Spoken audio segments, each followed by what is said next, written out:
4 minus 1 equals 3. 4 minus 1 equals 3. 3 times 3 equals 9.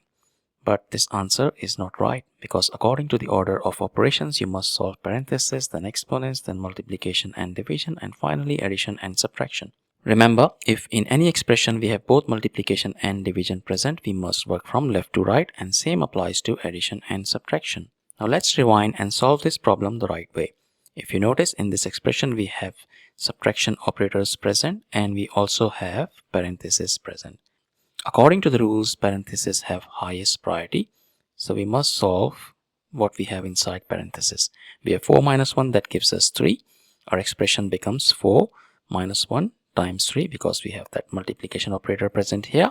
And now we have subtraction and multiplication operators present, and as per the rules, multiplication takes priority, so we must solve multiplication first.